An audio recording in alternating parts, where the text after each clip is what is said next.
ನಮಸ್ಕಾರ. ಧನಿಷ್ಠ ನಕ್ಷತ್ರ. ಧನಿಷ್ಠ ನಕ್ಷತ್ರ ಮಕರ ರಾಶಿಯಲ್ಲೂ ಬರುತ್ತೆ, ಕುಂಭ ರಾಶಿಯಲ್ಲೂ ಬರುತ್ತೆ. ಮೊದಲನೇ 2ನೇ ಚರಣ ಮಕರ ರಾಶಿಯಲ್ಲಿ ಬಂದರೆ 3ನೇ 4ನೇ ಚರಣ ಕುಂಭ ರಾಶಿಯಲ್ಲಿ ಬರುತ್ತೆ. ಗಾ ಗಿ ಗು ಗೆ, ಗೀತಾ, ಗಿರಿಜಾ, ಗಜರಾಜ ಸಾಮಾನ್ಯವಾಗಿ ನಕ್ಷತ್ರದ ಪ್ರಕಾರ ಹೆಸರಿಟ್ಟಿದ್ರೆ ಅವರೆಲ್ಲ ಧನಿಷ್ಠ ನಕ್ಷತ್ರದಾಗ ಇರ್ತಾರೆ. ಧನಿಷ್ಠ ನಕ್ಷತ್ರದಲ್ಲಿ ಒಂದು ಮಗು ಹುಟ್ಟಿದ್ರೆ ಏನೋ ಚಿನ್ನದ ಗಣಿ ಸಿಕ್ಕದಂತೆ ಅಂತ ಒಂದು ಮಾತು ಕೂಡ ಇದೆ.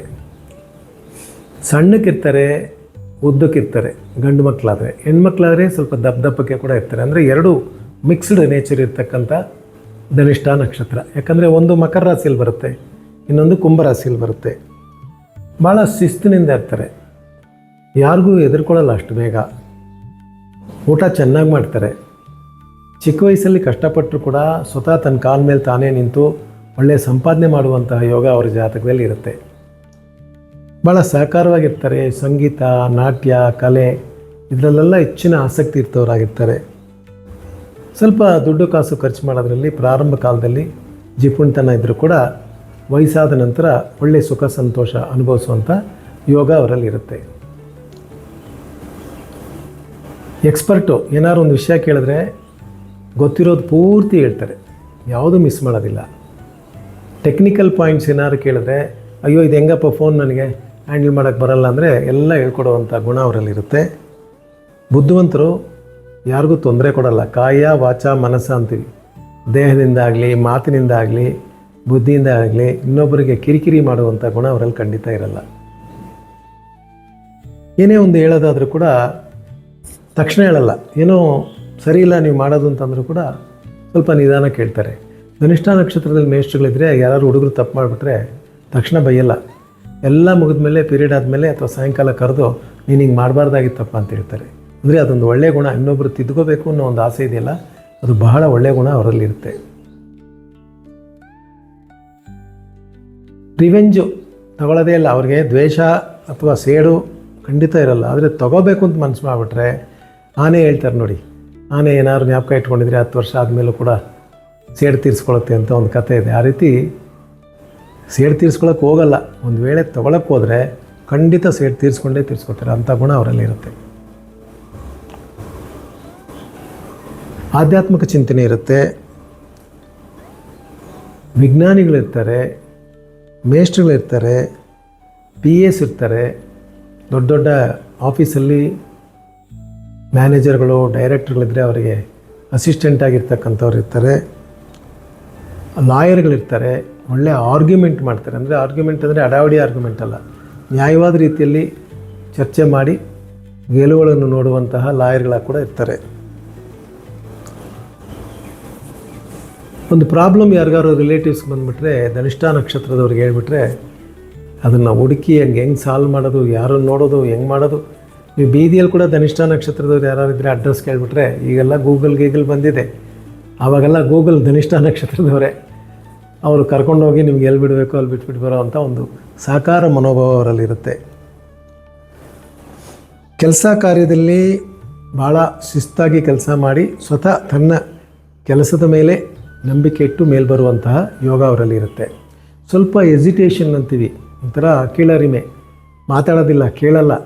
ಎಲ್ಲ 30 ವಯಸ್ಸಿನ ನಂತರ ಅವರಿಗೆ ಅಯ್ಯೋ ನಾನು ಹಂಗಿರಬೇಕಾಗಿತ್ತು, ಹಿಂಗಿರಬೇಕಾಗಿತ್ತು ಅಂದ್ಕೊಳ್ಳೋ ಅಂತಹ ಸಾಧ್ಯತೆಗಳಿರುತ್ತೆ. ಆದರೂ ಕೂಡ 30-35 ನಂತರ ಒಳ್ಳೆಯ ಸ್ಥಾನಮಾನ ಪಡೆಯುವಂಥ ಯೋಗ ಅವರಲ್ಲಿರುತ್ತೆ. ಆರೋಗ್ಯ ವಿಚಾರಕ್ಕೆ ಬಂದಾಗ ಕಣ್ಣಿನ ತೊಂದರೆ, ಚರ್ಮದ ತೊಂದರೆ, ಕೆಲವರಿಗೆ ಕಾಫು, ಕೋಲ್ಡು, ಅಲರ್ಜಿ, ಲಂಗ್ಸು, ವೀಸಿಂಗು ಬರುವಂಥ ಸಾಧ್ಯತೆ ಇರುತ್ತೆ. ಸ್ವಲ್ಪ ಎಣ್ಣೆ ಪದಾರ್ಥಗಳನ್ನು ತಪ್ಪಿಸಿ ಆರೋಗ್ಯಕರವಾದಂಥ ಆಹಾರಗಳನ್ನು ತಗೊಳ್ಳೋದು ಒಳ್ಳೆಯದಾಗುತ್ತೆ. ಕೆಲವರಿಗೆ ಬ್ಯಾಕ್ ಪೇಯ್ನ್ ಬರುತ್ತೆ ಚಿಕ್ಕ ವಯಸ್ಸಲ್ಲೇ. ವ್ಯಾಯಾಮ ಕಮ್ಮಿ ಇರೋದ್ರಿಂದ ಕೂಡ ಹಾಗಾಗ್ಬೋದು. ಕೆಲವೊಮ್ಮೆ ವ್ಯಾಯಾಮ ಮಾಡ್ತಾರೆ, ಕೆಲವೊಮ್ಮೆ ಮಾಡಲ್ಲ. ಈ ಅತಿವೃಷ್ಟಿ ಅನಾವೃಷ್ಟಿ ಗುಣ ಅವರಲ್ಲಿರುತ್ತೆ. ಅದನ್ನು ಸರಿಪಡಿಸ್ಕೋಬೇಕಾಗುತ್ತೆ. ಒಂದು ಕೆಲಸ ಮಾಡೋಕ್ಕೆ ನಿಂತ್ಕೊಂಡ್ರೆ ಕರೆಕ್ಟಾಗಿ ಮಾಡ್ತಾರೆ, ಆದರೆ ಆವಾಗವಾಗ ಅದನ್ನು ತಪ್ಪಿಸುವಂಥ ಮನೋಭಾವನೆ ಕೂಡ ಅವರಲ್ಲಿರುತ್ತೆ. ಅದನ್ನು ಸರಿಪಡಿಸ್ಕೋಬೇಕಾಗುತ್ತೆ. ಈ ಧನಿಷ್ಠ ನಕ್ಷತ್ರದಲ್ಲಿ ಹುಟ್ಟಿರ್ತಕ್ಕಂತಹ ಹೆಣ್ಣುಮಕ್ಕಳು ಕ್ರಿಯಾಶೀಲರಾಗಿರ್ತಾರೆ, ಆಧ್ಯಾತ್ಮಿಕ ಚಿಂತನೆ ಇರುತ್ತೆ, ಒಳ್ಳೆ ಬಟ್ಟೆ ಬರೆ ಹಾಕ್ತಾರೆ, ಜ್ಯುವೆಲರಿ ಒಡವೆಗಳು ಅಂದರೆ ಭಾಳ ಇಷ್ಟಪಡ್ತಾರೆ, ಪ್ರಾಣಿ ಪಕ್ಷಿಗಳು ಅಂದರೆ ಬಹಳ ಇಷ್ಟ, ನಾಯಿ ಸಾಕೋದಾಗಲಿ ಬೆಕ್ಕು ಸಾಕೋದಾಗಲಿ ಭಾಳ ಇಷ್ಟ ಅವ್ರಿಗಿರುತ್ತೆ. ಕೆಲವೊಮ್ಮೆ ಒಬ್ಬೊಂಟಿಗರಾಗ್ಬಿಡ್ತಾರೆ, ಲೋನ್ಲಿ, ಮೂಡಿ, ಐಸೋಲೇಟೆಡ್ ಅಂತೀವಿ. ಒಬ್ಬೊಂಟಿಗರಾಗಿರೋದು, ಏನೋ ಯೋಚನೆ ಮಾಡ್ಕೊಂಡಿರೋದು, ಎಲ್ಲೋ ಕಾಲ್ಪನಿಕ ಲೋಕದಲ್ಲಿರೋದು. ಅದು ಒಂದು ವಯಸ್ಸುವರೆಗೂ, ಒಂದು 25-26 ವಯಸ್ಸುವರೆಗೂ ಹಂಗೆ ಇರುತ್ತೆ. ಅದರ ನಂತರ ಸ್ವಲ್ಪ ಹೊರಗಿನ ಪ್ರಪಂಚ ತಿಳ್ಕೊಳ್ಳೋಕ್ಕೆ ಇಷ್ಟಪಟ್ಟು ಬಂದು ಅದರಲ್ಲಿ ಕೂಡ ಅಡ್ಜಸ್ಟ್ ಮಾಡ್ಕೋತಾರೆ. ಈ ಸೆಂಟ್ ಹಾಕ್ಕೊಳ್ಳೋದು, ಪರ್ಫ್ಯೂಮ್ ಹಾಕ್ಕೊಳ್ಳೋದು, ಒಳ್ಳೆ ಬಟ್ಟೆ ಹಾಕ್ಕೊಳ್ಳೋದು, ಅದೆಲ್ಲ ಅವ್ರಿಗೆ ಎತ್ತಿದ ಕೈ. ಯಾವ ವಯಸ್ಸಲ್ಲಿ ಬೇಕಾದ್ರೆ ಅದನ್ನು ಉಪಯೋಗಿಸುವಂತಹ ಯೋಗ ಇರುತ್ತೆ. ಅವರ ವಯಸ್ಸಿಗೆ ಅವರು ಸ್ವಲ್ಪ ಚಿಕ್ಕವರಾಗೇ ಕಾಣ್ತಾರೆ ಹೆಣ್ಮಕ್ಳು. ಅಲ್ಲಿನ ಪ್ರಾಬ್ಲಮ್ಗಳು ಬರೋ ಸಾಧ್ಯತೆ ಇರೋದ್ರಿಂದ ಮೊದಲಿಂದೇ ಅದರ ವಿಚಾರದಲ್ಲಿ ಗಮನ ತಗೊಳ್ಳೋದು ಒಳ್ಳೆಯದು. ದೊಡ್ಡ ಜೀವನದಲ್ಲಿ ಗುರಿಯನ್ನು ಇಟ್ಕೊಂಡಿರ್ತಕ್ಕಂಥವ್ರು, ನಾನು ಸಾಧಿಸಬೇಕು, ಆ್ಯಂಬಿಷನ್ ಅಂತ ಹೇಳ್ತೀವಿ, ಗುರಿ ಮುಟ್ಟಬೇಕು, ನಾನು ಅದನ್ನು ಮಾಡಲೇಬೇಕು ಅಂತ ಇಟ್ಕೊಂಡಿರ್ತಕ್ಕಂಥವ್ರು, ಸುಂದರವಾದಂತಹ ಮುಖಭಾವನೆ ಇಟ್ಕೊಂಡಿರ್ತಕ್ಕಂಥವ್ರು, ಲಾಯರ್ಸು, ಇಂಜಿನಿಯರ್ಸು, ಸಾಫ್ಟ್ವೇರ್ ಇಂಜಿನಿಯರ್ಸು, ಮೇಷ್ಟ್ರುಗಳು, IAS ಅಧಿಕಾರಿಗಳು, ಇವರೆಲ್ಲ ಕೂಡ ಧನಿಷ್ಠ ನಕ್ಷತ್ರದಲ್ಲಿ ಭಾಳ ಜನ ಇದ್ದಾರೆ. ಸತ್ಯ, ಯಾವಾಗಲೂ ಸತ್ಯವನ್ನೇ, ಸತ್ಯಮೇವ ಜಯತೆ ಅಂತೀವಲ್ಲ, ಆ ಥರ ಸತ್ಯವನ್ನೇ ಮಾತಾಡುವಂತಹ ಗುಣ ಅವರಲ್ಲಿ ಇರುತ್ತೆ. Science, fine arts, technical, software, ಇದರೆಲ್ಲ ಕೂಡ ಭಾಳ ಮಿಂಚ್ತಾರೆ. ಮನೆ ನಡೆಸೋದ್ರಲ್ಲಿ ಭಾಳ ಎತ್ತಿದ ಕೈ. ಏನಾದ್ರು ಒಂದು ಅಡುಗೆ ಮಾಡೋದಾದರೆ 4-6 ಜನದ ಹತ್ರ ಕೇಳಿಕೊಂಡು ಅದನ್ನು ಸರಿಯಾಗಿ ಮಾಡಿ ಎಲ್ರಿಗೂ ಕೊಡುವಂತಹ, ಅಂದರೆ ಒಂದು ಹೆಮ್ಮೆ ಪಟ್ಕೊಳ್ಳುವಂತಹ ಗುಣ ಅವರಲ್ಲಿ ಇರುತ್ತೆ.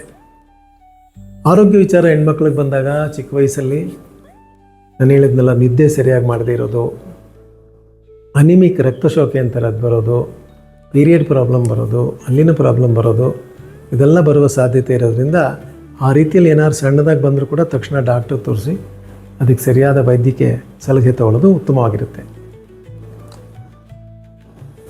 ಧನಿಷ್ಠ ನಕ್ಷತ್ರ ಮೊದಲನೇ ಪಾದದವರು ಒಳ್ಳೆ ಚಿಂತಕರು. ಕೋಪನ ತಡೆಗಟ್ಕೊಳ್ಳೋಕ್ಕಾಗಲ್ಲ ಅವ್ರ ಕೈಯಲ್ಲಿ. ಯಾರೇ ಆಗಲಿ, ದೊಡ್ಡವ್ರು ಚಿಕ್ಕವರಾದರೂ ಟಕ್ ಅಂತ ಕೋಪ ಬಂದುಬಿಟ್ರೆ ತೋರಿಸ್ಬಿಡ್ತಾರೆ. ಕೆಲವು ಸಮಯ ಡೋಂಟ್ ಕೇರ್ ಆ್ಯಟಿಟ್ಯೂಡ್, ಏನಾದ್ರು ಹೇಳ್ಕೊಳ್ರಿ, ನನಗದು ಚಿಂತೆ ಇಲ್ಲ ಅಂತ ಹೇಳುವಂತಹ ಗುಣ. ಆರೋಗ್ಯದಲ್ಲಿ ಲಿವರ್ ಸಂಬಂಧಪಟ್ಟಂತಹ, ಹೊಟ್ಟೆ ಸಂಬಂಧಪಟ್ಟಂತಹ, ಗಾಲ್ ಬ್ಲ್ಯಾಡರ್ ಸಂಬಂಧಪಟ್ಟಂಥ ತೊಂದರೆ ಬರೋ ಸಾಧ್ಯತೆ ಇರೋದ್ರಿಂದ ಊಟ ಉಪಚಾರ ವಿಚಾರದಲ್ಲಿ ಸರಿಯಾಗಿರಬೇಕು. ಅಂದರೆ ನಾನು ಜಾಸ್ತಿ ತಿಂತೀನಿ, ನನಗೆ ಹಂಗಾಗುತ್ತಾ, ಅಥವಾ ನಾನು ತಿನ್ನೋದೇ ಇಲ್ಲ ನನಗಾಗುತ್ತಾ ಅಂದರೆ ಇಬ್ಬರಿಗೂ ಕೂಡ ಅದಾಗ್ಬೋದು. ಹೆಣ್ಣುಮಕ್ಕಳು ಚಿಕ್ಕ ವಯಸ್ಸಲ್ಲಿ ಜಾಸ್ತಿ ಸರಿಯಾದ ಟೈಮ್ಗೆ ಊಟ ಮಾಡಲ್ಲ, ಅದನ್ನು ಗಮನದಲ್ಲಿಟ್ಕೊಂಡು ಊಟ ಉಪಚಾರ ಮಾಡಬೇಕಾಗುತ್ತೆ. ಧನಿಷ್ಠ ನಕ್ಷತ್ರದವರು 2ನೇ ಪಾದದವರು ಏನೇ ಒಂದು ಕೆಲಸ ಕೊಟ್ಟರು ಕೂಡ ಅಯ್ಯೋ ನನಗಾಗಲ್ವೇನೋ ಅಂತ ಮೊದಲೇ ಅಂದ್ಕೊಂಡ್ಬಿಡ್ತಾರೆ.